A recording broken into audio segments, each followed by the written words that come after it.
Hi, everybody, and welcome to our program, Platforms of Hate, Anti-Semitism on Social Media. Hi, everyone, and welcome to this special B'nai B'rith Connect discussion.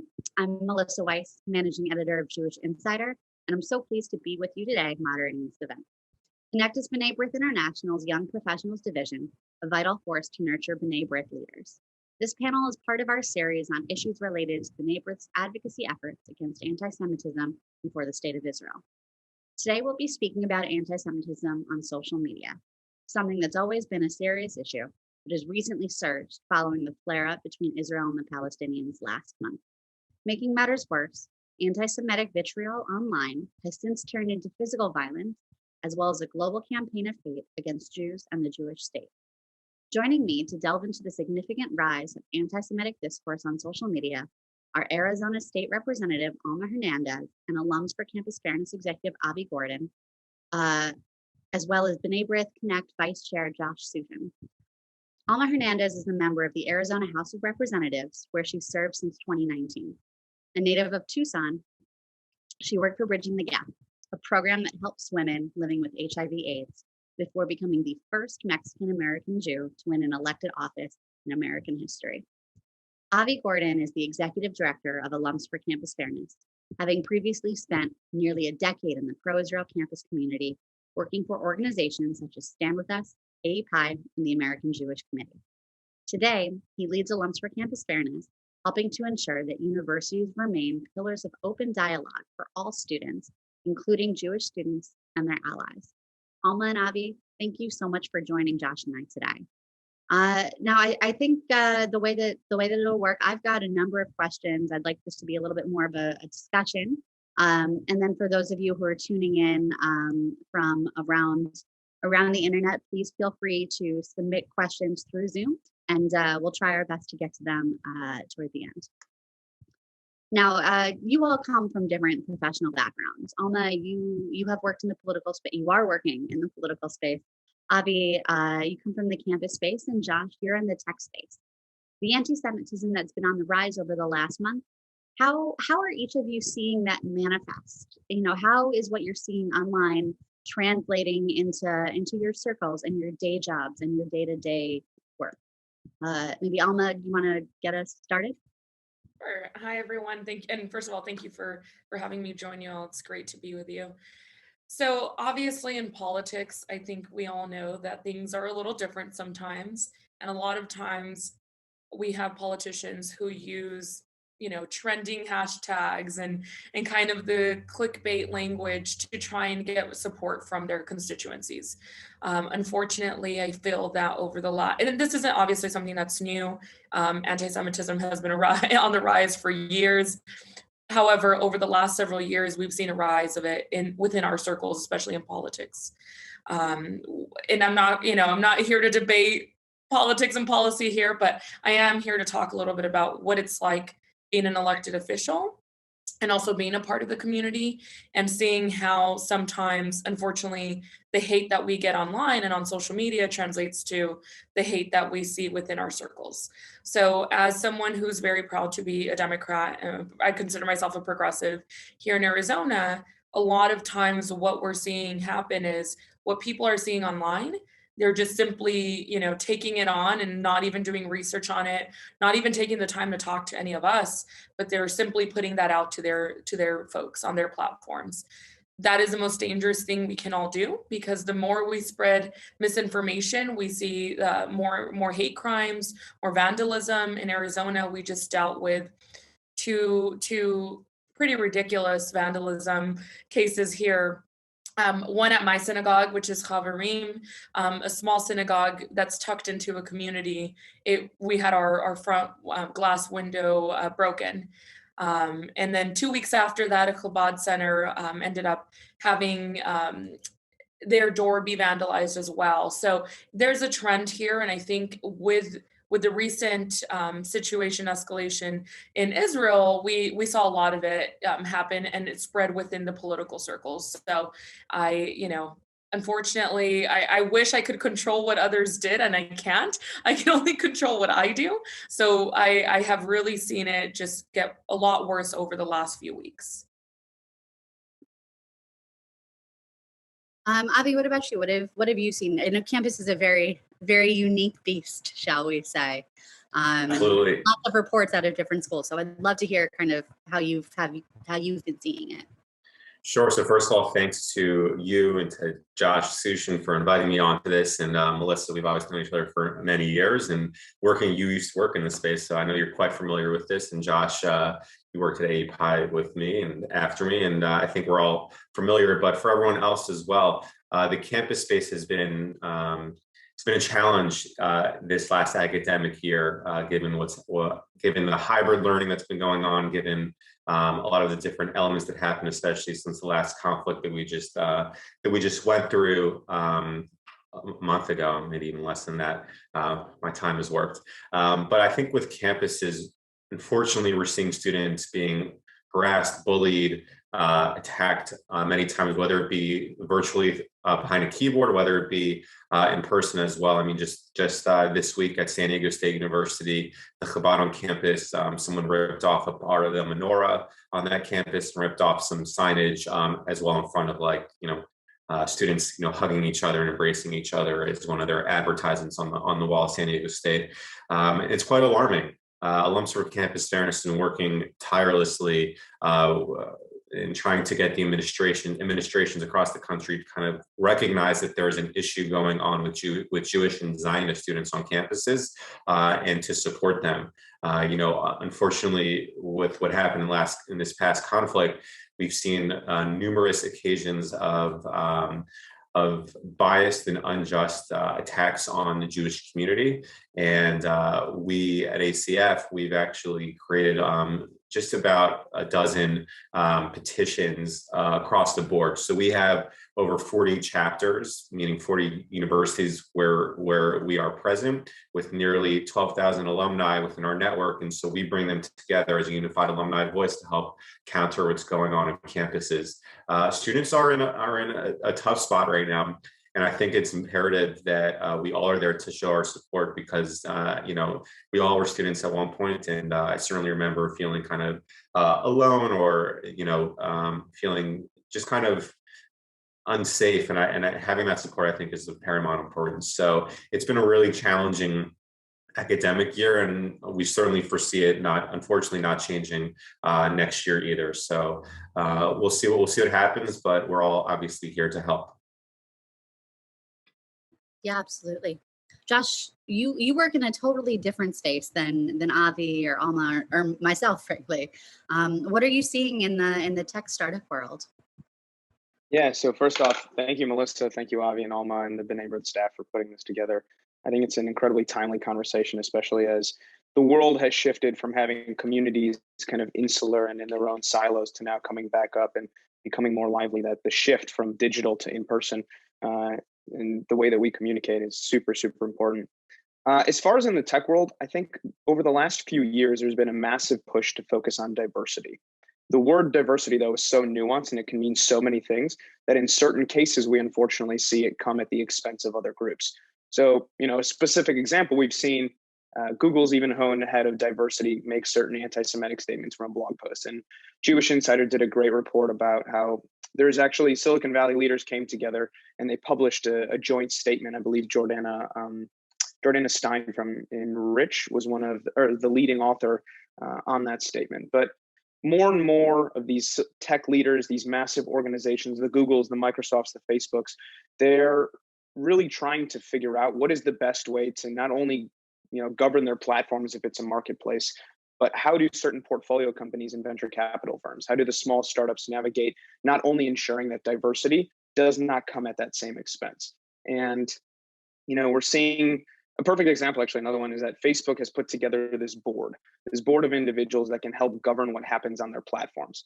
What you're starting to see is these other small communities in tech, these small startups are starting to focus on how can our board of directors not just govern the way that we operate the startup to ensure we're providing value, but how can we ensure that we're affecting our community in a way that doesn't ostracize or demonize anybody. So it'll be interesting to see how the tech community overall develops on a global arena. Yeah, absolutely.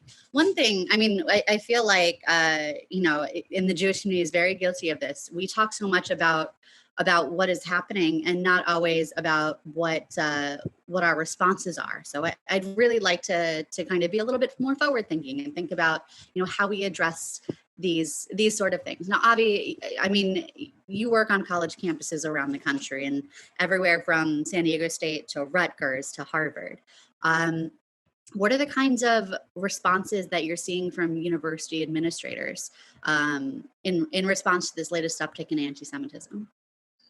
I think a lot of the administrations are frankly caught off guard about the veracity of these statements that we're seeing. I mean, we're seeing a lot of different departments, different like sub teacher groups, et cetera, coming out against Israel and making frankly anti-Semitic remarks that they don't even realize is anti-Semitic. So, one of the things that we're pushing in numerous different areas is adopting International Holocaust Remembrance Association's working definition of anti-Semitism. We think that doing that is an incredibly important landmark step to take so that we can recognize when something is anti-Semitic, that the administrations, do something about it. Unfortunately, a lot of times administrations, they'll come out with a statement against anti-Semitism while qualifying it with other forms of bigotry. And we don't see that when other things happen with other minority groups and where a statement is rightfully made by administration. I think what we're asking is for that same type of response as well, that same type of unequivocal, straightforward support of the Jewish community on anti-Semitism. And so when it's qualified with other forms of bigotry or other specific minority groups, it's unhelpful to the Jewish community that it's not being targeted, that these forms of hate are not being targeted by the administration directly. And so it's a point of frustration, but there's also certainly a movement within our pro-Israel campus space of trying to create that change and of working that. So I think, for ACF, we're using it a lot as an opportunity to educate the administration on the realities on the ground, what students are hearing, fearing, facing. And that manifests itself, whether it be as someone who's outwardly Jewish, like wearing an AE Pi sweatshirt, or whether it be someone who, is covertly, wearing a Magen David, a Jewish star underneath their neck, and they're not feeling safe. So we want to be there to help support as much as we can and to recognize that this form of bigotry, specifically anti-Semitism, is not welcome on campuses. Absolutely. Now, Alma, on a state level, what types of legislation are you seeing being enacted or proposed to address what's happening? I don't know whether, you're just tapped into what's happening in Arizona, or you're seeing things happening in other states too, but you are definitely more tapped in than any of us here. Yeah, so in the political world, it's a little different. So I have worked really hard, and I'm not talking about just now. So just for the record, I also was a campus leader when it came to this type of work, and I'm a professor at the Arizona State University. So I'm still very involved in different parts of this work. So as an elected official, though, on this side, for the last 3 years, I've been working on one bill, which is my mandatory Holocaust education in Arizona. I truly believe that until we are teaching the generation and the future generation that's coming after us about the atrocities of the Holocaust, if we're not teaching them this, how will they know? And what makes us believe that when we say, never again, it truly means never again. So I've been working really hard with the Holocaust survivors, both in my community in Tucson, here in Phoenix, to try and get this bill done. Actually, it's going to be voted on in probably the next 30 minutes. So I've been checking my foot. So I apologize if you see me looking down. I'm trying to see what's going on. But the state Senate is currently voting for it right now, or going to be voting for it in the next few minutes.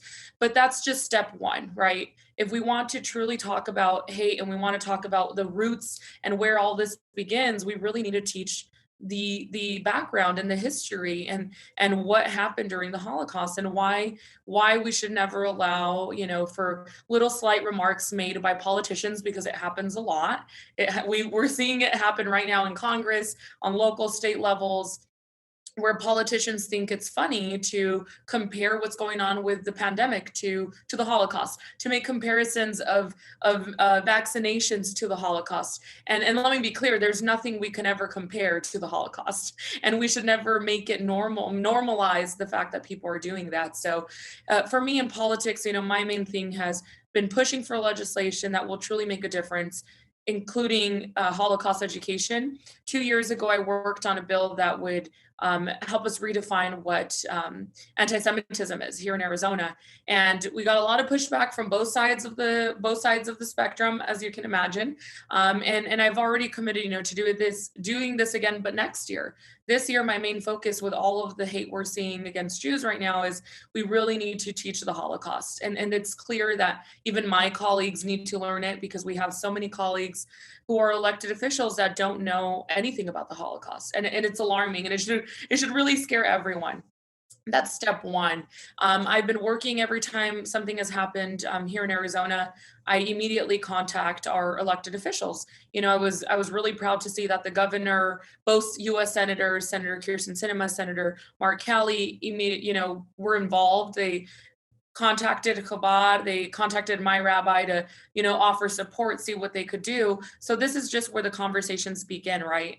When we're reaching out to the elected officials, people that are at the table that can make a difference, my ask of them is do something to help our community, not just issue a statement that's going to get lost with all the other 50 statements that are put out that day. So I'm really pushing hard. Hopefully this year, we can bring together a coalition of elected leaders in Arizona and make sure that we're actually pushing for policies that will help stop, and really just make sure that people know in our communities that hate and anti-Semitic acts against our community is not going to be tolerated. So that's something that I'm working on. And I know that there is an appetite for it here in Arizona, as well as all over the country. We're seeing different states move on legislation that has to do with addressing anti-Semitism and Holocaust education. Melissa, can I interject real quick?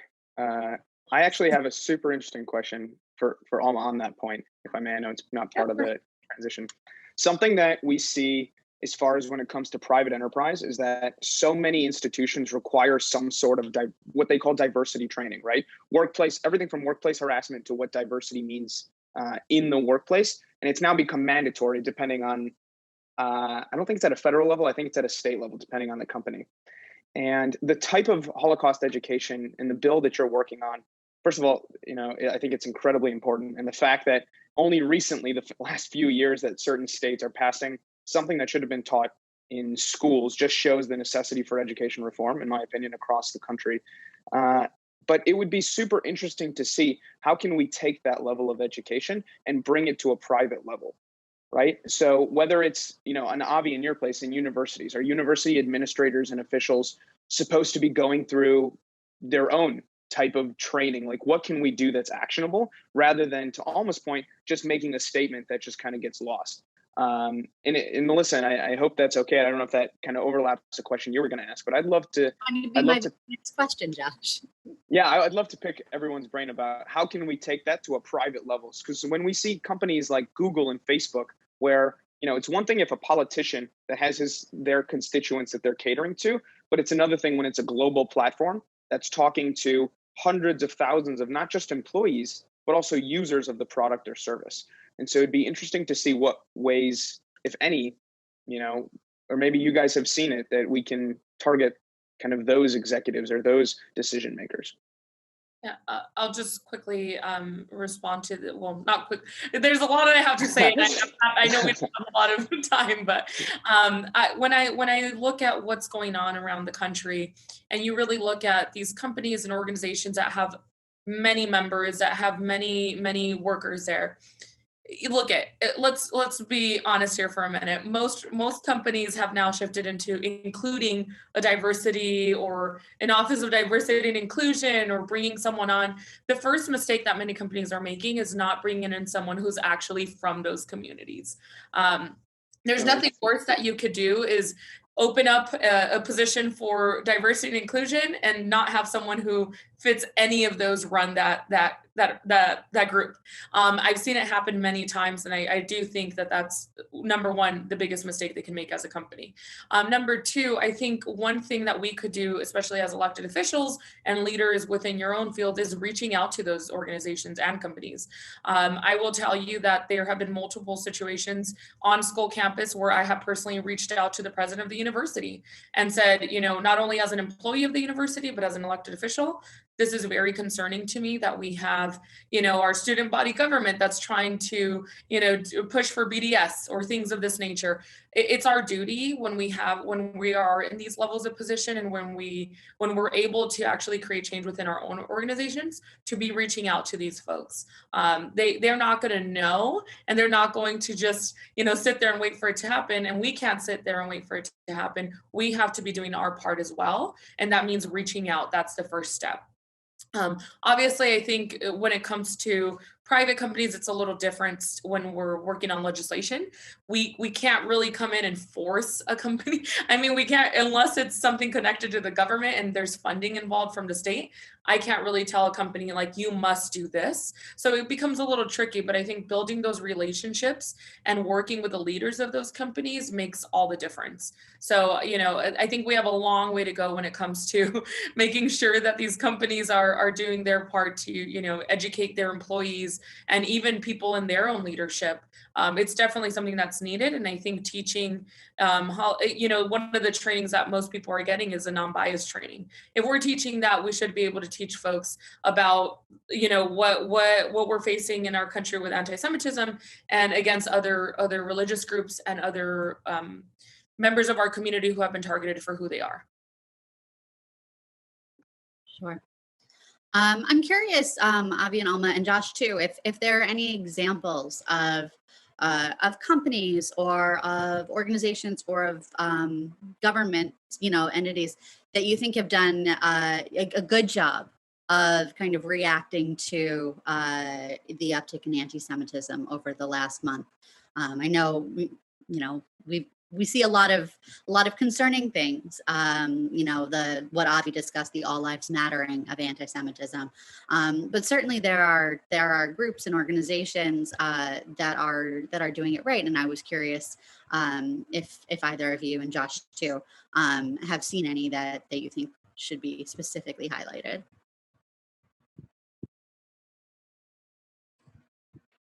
Trying to think of one specifically. I'm sure there is. It's not all doom and gloom, to be clear. And I think the biggest thing is that many schools are like receptive to our responses, our petitions, or what have you, because they don't, I guess the administration don't fully comprehend the scope of these statements, et cetera. There definitely were a couple. I don't want to take away from it. I just can't remember off the top of my head. So forgive me. I will say one good thing. So not just because I work there, but also because they have done a good job, is Arizona State University. Last year, we have some issues on campus.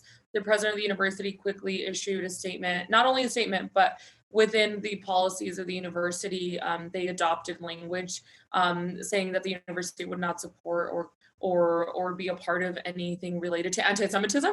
And they've been very, very upfront and vocal about it. So that's one organization. I think the issue is here, we have many Jewish organizations that do a lot to combat anti-Semitism. A lot of us that are working in this field are constantly, even you, Melissa, constantly writing on things that have, and highlighting and making sure that people know about these incidents. The big issue is, I don't think we have enough people outside of the Jewish community who are helping us with this. We can't do it alone. I think as Jews, we get involved in other issues all the time. I mean, I can't tell you the amount of events and programs I've been a part of that have to do with social justice and you name it. But when it comes to protecting our community and having involvement from the outside community, sometimes it gets a little tricky. So I do think there are many organizations within our own Jewish community that are doing a really great job of holding people accountable, getting people involved.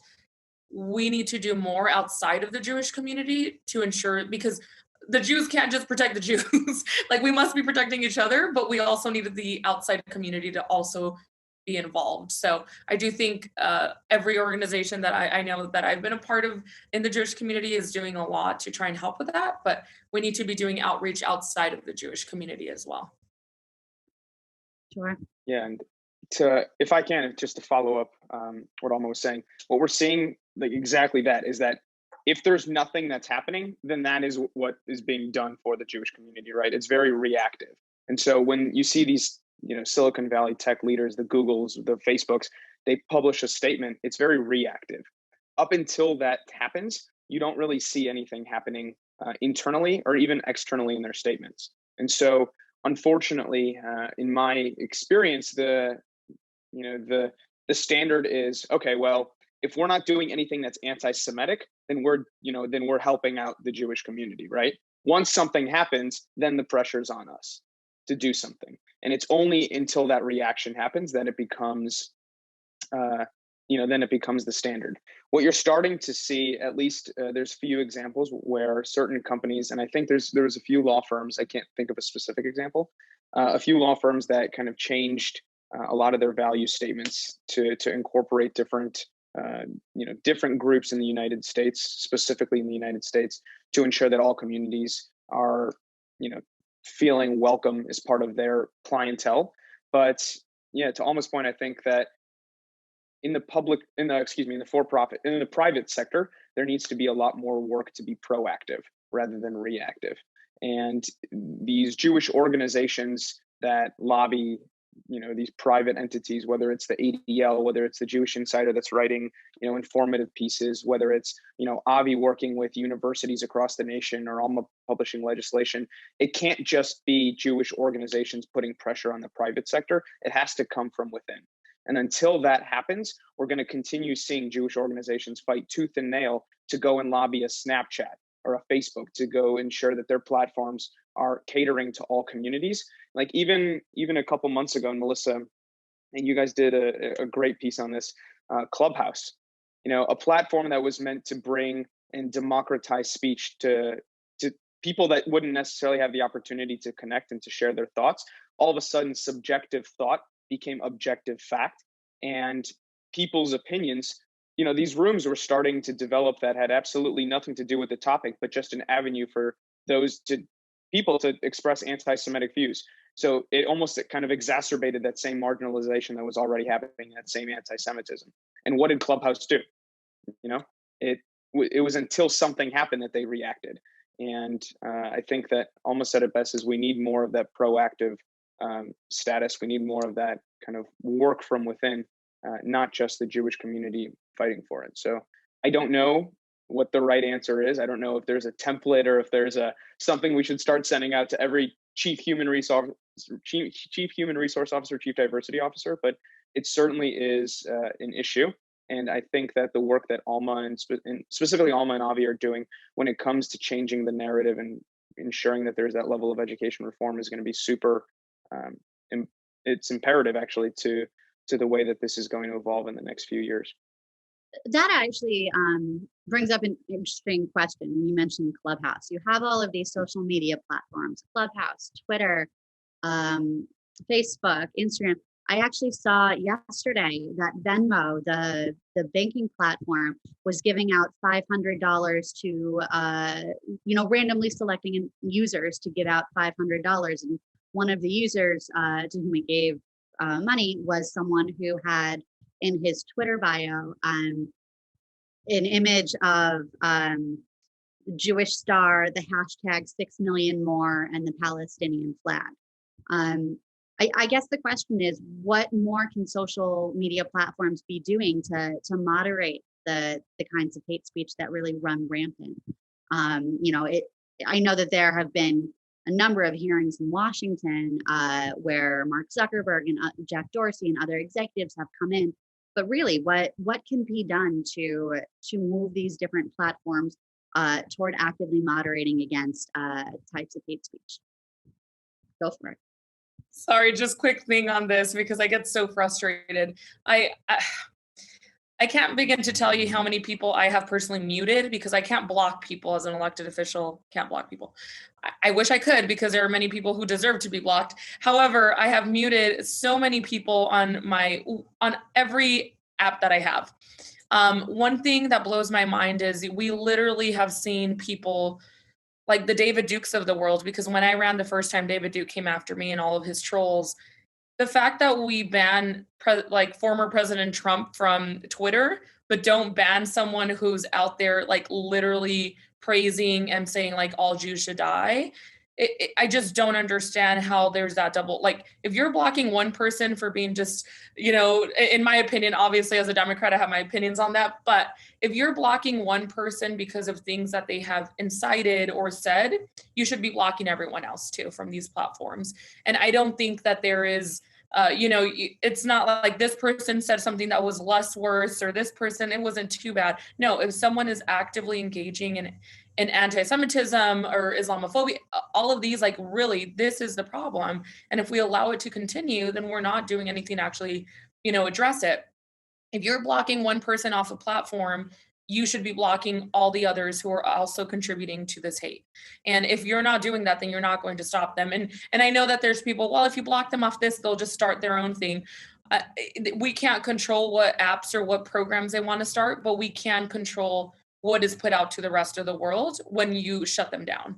And if you don't shut them down, that's, we're helping them get those messages out. So I do think it's a little frustrating, I will say, when I'm seeing very lately on Instagram, if you post something that, you're trying to bring attention to an anti-Semitic hate crime that happened, yet your post is taken down because it violated community rules. And that blows my mind because I'm like, have you, like the messages I receive anytime I post something that's pro-Israel, it is just completely, I mean, I don't wish some of the messages on anyone. I mean, I've had death threats that I've had to recently send over to the Capitol Police.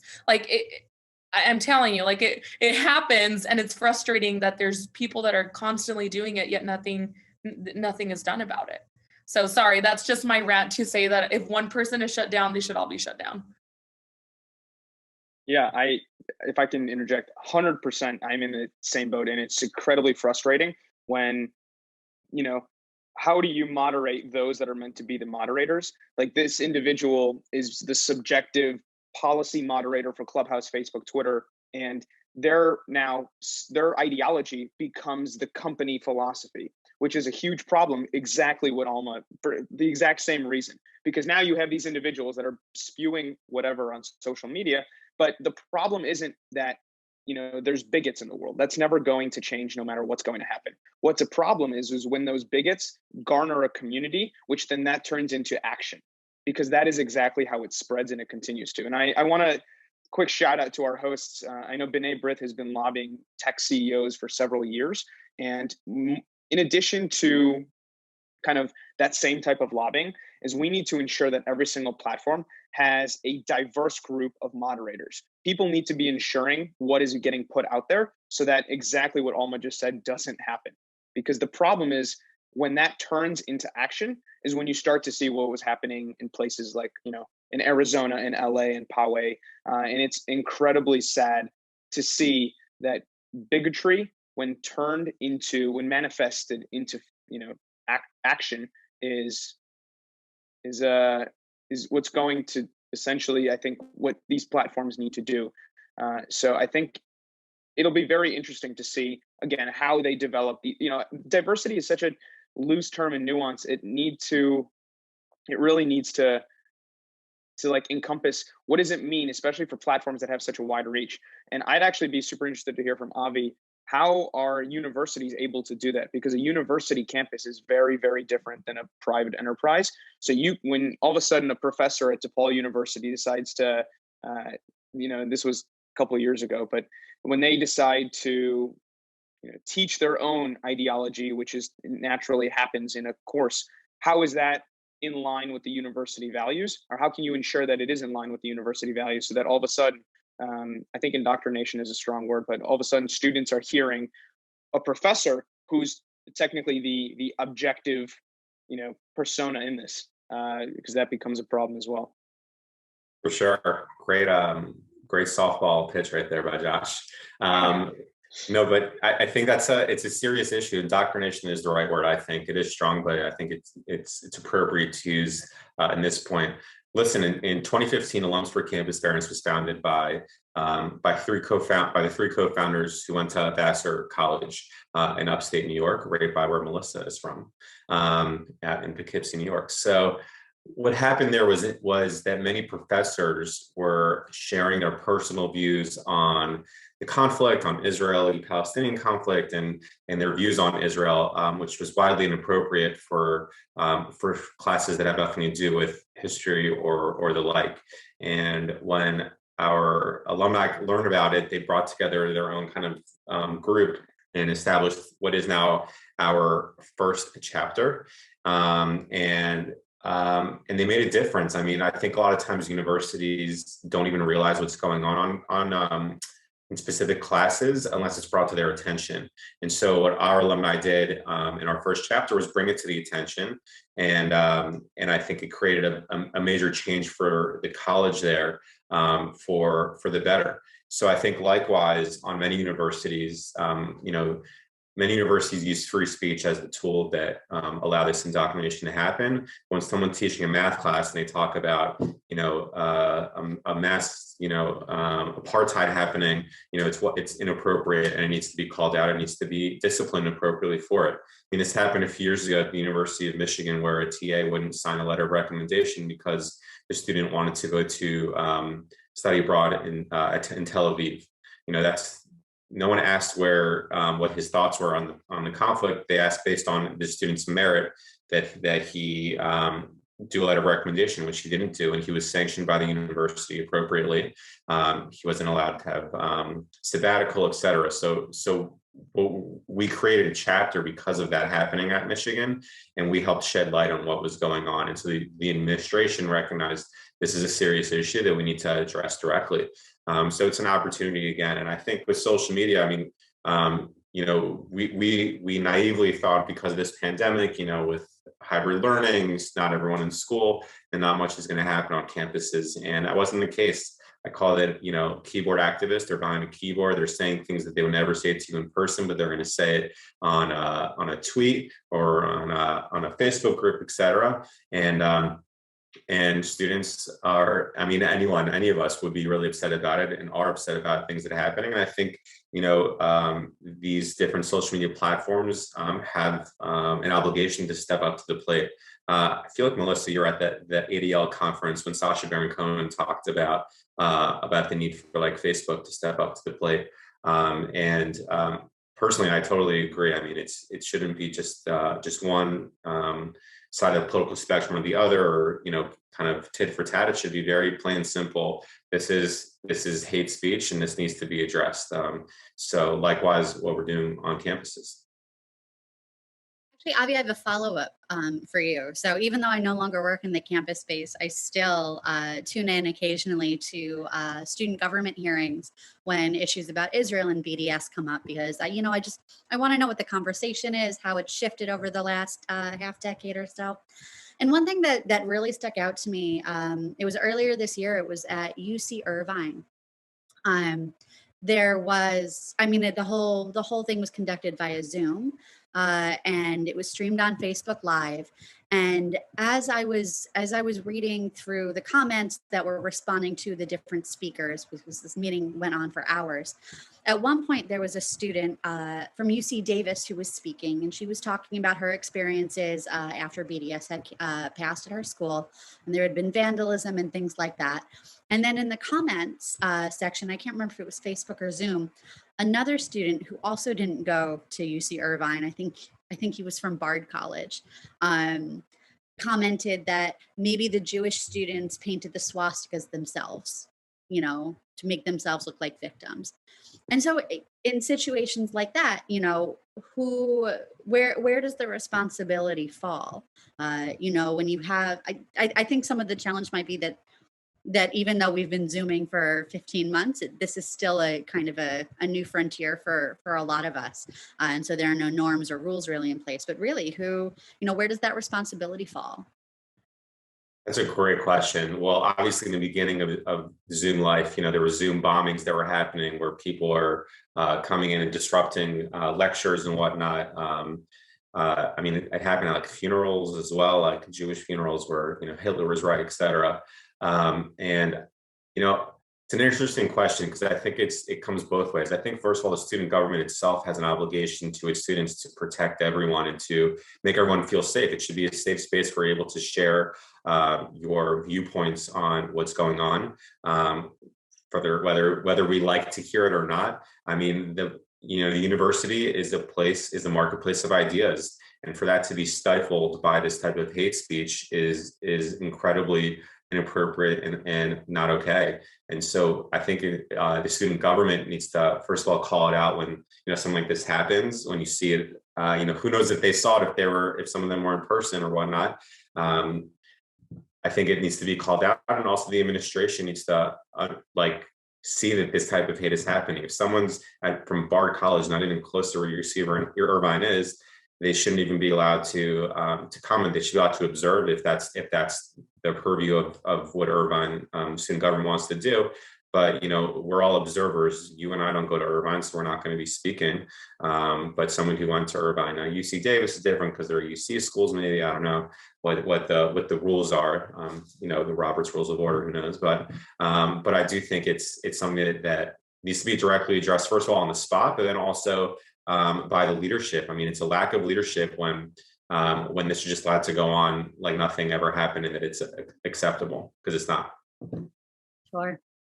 Now, just very briefly, moderator privilege here. If anyone has any questions for Avi or for Josh or for Alma, please feel free to drop them into the Q&A or chat them to us. We'll try to get to them. We've got a few more in our pocket. Looking at what happened last month, before the conflict really took off, I was hoping that you guys could speak a little bit about the unique nature of social media and the way that it allows for misinformation and I mean actual propaganda to spread like wildfire. For example, the hashtag Save Sheikh Jarrah took hold and spread across Instagram, Twitter, Facebook. I mean, like extremely fast. It framed the narrative for the world to condemn Israel even before Hamas started firing rockets, and it turned into a much bigger conflict. So I mean, can we talk a little bit about how it spread so quickly, and maybe what we could be doing to counter it? And then I also want to look at how what we were seeing online, this massive wave of anti-Zionism, then translated into actual physical assaults on Jewish individuals and institutions across the country. So I don't know, Alma, you're nodding, so I'm gonna give it to you.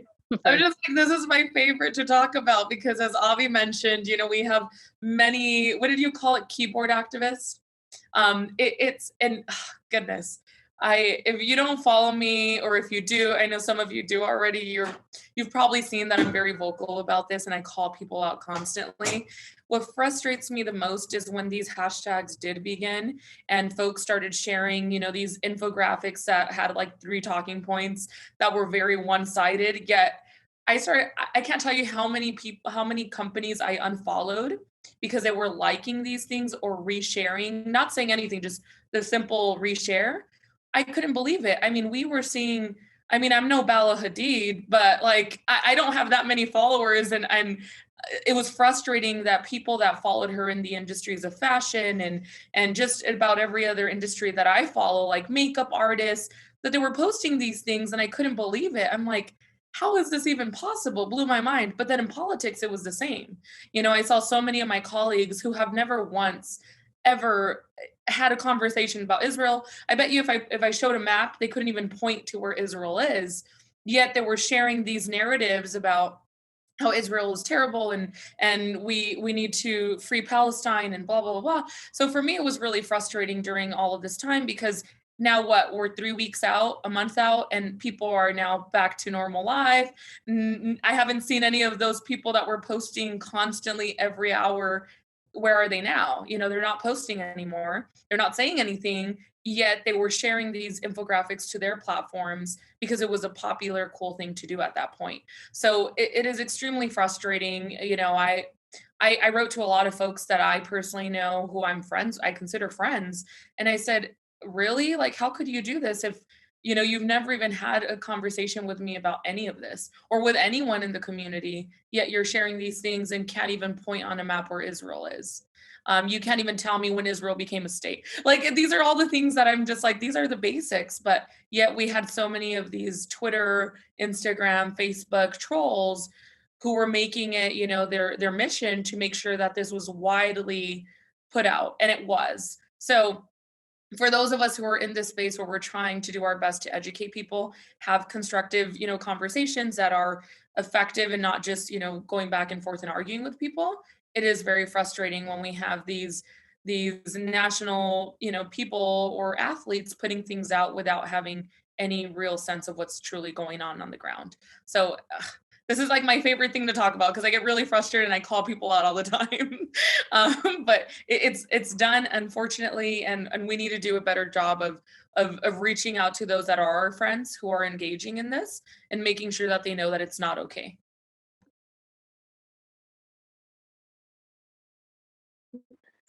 Sure. Josh, you look like you were about to say something. Yeah. No, I almost like just become my favorite person because 100% everything that she's saying is so true. And another quick plug, but Dan Mariashin, I think he's on this call, who's the CEO of B'nai B'rith.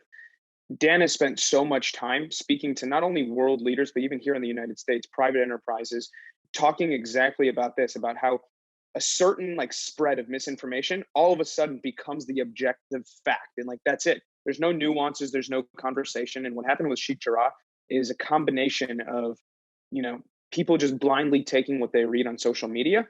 And at the same time, these, over the last year, with everyone kind of stuck in their own communities, not being able to actually go out, these echo chambers, these silos were created. So whatever content, whatever algorithm that was feeding me the content that I'm already wanting to see, it was continuously already showing me that on those platforms that we discussed earlier. So now my own kind of pipeline of what I'm reading is continuing further down the rabbit hole.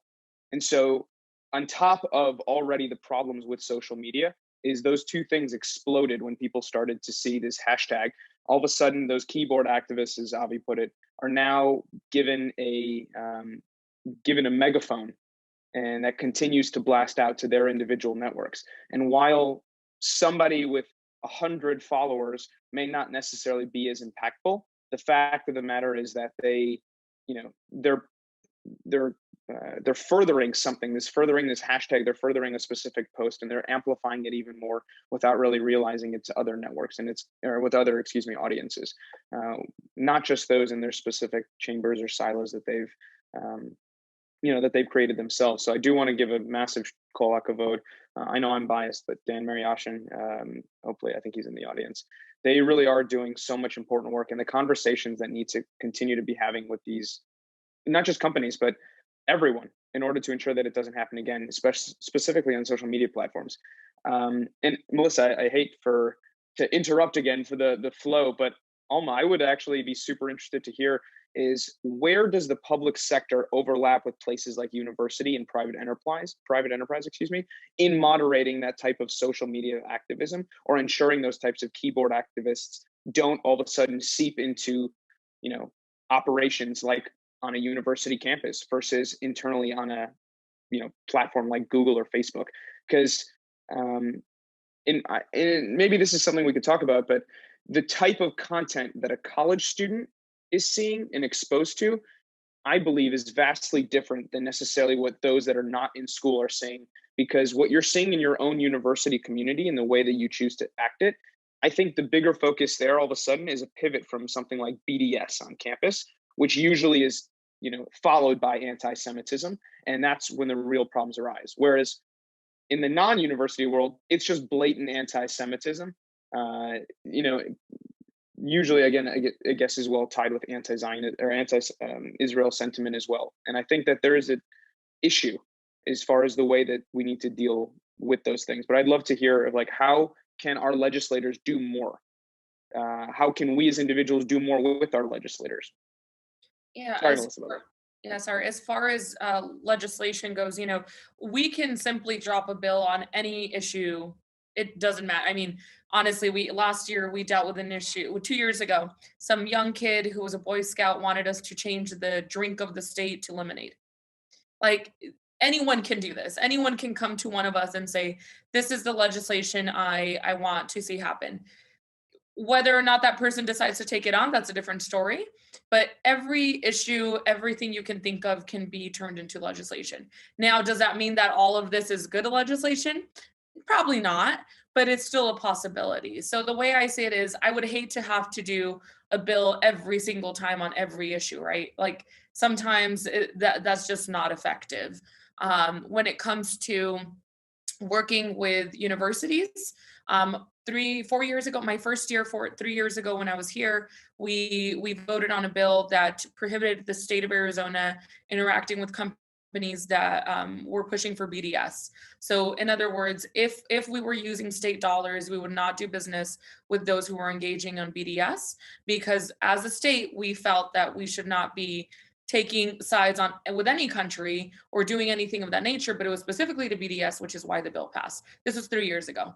Now, that's the same for university, because public universities are a part of the state system. So that's where our legislation kind of goes into effect, and it has an impact on university campuses when they are public institutions. Again, it's really difficult for us to be able to tell a private business what to do, which is why when we have issues on education, I can't, my bill is specifically to public education, teaching the Holocaust in Arizona schools that are public, because I can't force a private institution to do this. So we could do it on a public level and on a local level. We just can't do that to a private business. On a federal level, I think it's a little different, because they could pass legislation on different issues, and then many times they'll be challenged in court, and it go back and forth that way. But there are things we can do locally within our state legislatures, not even just in Arizona, but whoever's watching in their states, they can do things working with their elected officials to ensure that they are bringing, more fairness when it comes to these issues. I think, it's very interesting to see student body governments in the way, and by the way, student body governments are very different from the university administrators and the president of the universities, because even the president of the university can't control what student body government does. And I think that's one thing where people forget is, yes, we can talk to the university president and the university could take a stance, but when you are dealing with, I used to be the elections director for the graduate, GPSC, which is for the graduate students at the University of Arizona. It is such a different, it is so different. Working with elected officials on school campuses versus elected officials in real life, it is two different worlds. And we can't control what the electeds on school campuses do, but that is the reason why we should be having people from our communities run for those positions. When I was at Hillel at the U of A, we were constantly recruiting people to run for president, EVP, for senators. That should be our goal, is making sure that we have a seat at the table and we're involved in the process, so that we are not shut out when things like BDS come to campuses, when things like bringing anti-Israel professors to come speak on campus. Those things we can control, because we can encourage those in our community to run for those positions. Same as is real life too. Well, not that it's not real life, sorry. Same as in elections in real life versus school body, the school campus elections, sorry. That's an important point, I think, that often gets lost as we're talking about, what's happening on campus. Like, sure, the Ohio State University passed BDS, but that the student government did, and generally the student government is elected by maybe 10% of the student body, because they just, schools don't do a good enough job of talking about the importance of elections and of civic duty, even if it's on campus. Now, unfortunately, we only have time for one more question. But I think this is a really interesting one, and it's very unique to this group of speakers who we have here. We are all millennials, clearly. And we really grew up with social media. And Alma and Avi, you both find yourselves, really surrounded by peers and colleagues who did not grow up with social media and have a very different, interaction with it on a daily basis. So I guess, Alma, in your role, as a state lawmaker and a policymaker, and Avi, in your role as an executive director, how is your perspective on social media maybe a little bit different from other people in your field who might see social media and digital hate speech a little bit differently? I can just start off quickly by saying I think social media has grown incredibly influential since it started however many years ago. We all are victims of it and use it to our advantage when we need to. And, like ACF has a robust Facebook page, and I think we all kind of use it to the best of our ability. I think since this most recent conflict happened in Gaza, I noticed that Instagram, these memes and different graphics and whatnot have been really influential in the conversation, as opposed to let's have a sit down one-on-one. They're going to see these different graphics from an influencer that can sway not the vote, but the thought process for an activist or non-activist even to understand what's going on, or to what they think they understand what's going on. And so it's an incredible challenge that we're in to be able to effectively educate and advocate our constituents and beyond our constituents, the greater public. And so I think that we're in a definitely I think firsthand we saw the challenge, especially in this last conflict. And I think that we have a tall order, but at the same time, we're here for a reason. I think we're going to be able to solve this issue together, and I think we're going to be able to come out on top in this end, in this opportunity to educate. So it's definitely become more and more influential on our lives. It's more a part of our fabric of our lives than ever. But we have our challenges that we need to overcome. And I will just add, being one of the younger elected officials at the Capitol here, I'm constantly trying to encourage my older members and colleagues to get involved. And I'm like, you should create a page. You should do this because you have a great amount of information, but you didn't never share it. So my thing is, yes, what Avi said, we all use our social media to our own advantage, right? Like when I want to get my point across and I'm frustrated about, perhaps my Holocaust bill not making it to the floor and then playing games for pulling it back and forth 6 times for a vote. Yes, I use my social media to put pressure on the Capitol so that we can finally get to this point today, which is they will be voting on it right now. So yes, we all use our social media in different ways. I think social media could be both very good and very bad, depending on the issues. I think with the older generation, obviously it's different. They see things a little differently than I do. With the younger generation, I do worry sometimes that everything they see on social media, they will believe. And I think that we need to do our best to, when we are sharing information, that we're sharing information that's actually facts and it's not just our opinion, because we are all entitled to our own opinion, but we are not entitled to our own facts. And I love to remind my colleagues of this because we can all type what is it? We get 80 characters or 100 characters on Twitter, type something and then it sets off, it will go viral or set something off, yet we're not providing real context or information behind why you said something. So for me, it's like, I'm constantly trying to encourage people to be good users of their social media and not abuse it, but also holding people accountable when they are abusing of it. So. Sure. Well, that just about does it for us. I want to thank Alma Hernandez and Avi Gordon for being with us today, as well as B'nai B'rith Connect Vice Chair Josh Sushin. been wonderful to moderate this timely discussion with you all. Recording of this conversation will be available on demand on B'nai B'rith's YouTube channel shortly.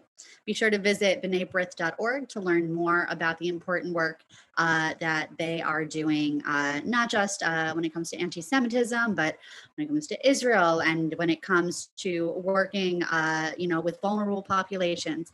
It's a really amazing organization, and please check it out. Now, until then, take care and have a good day, everyone. I hope you'll return for future B'nai B'rith Connect discussions. Thanks, everybody.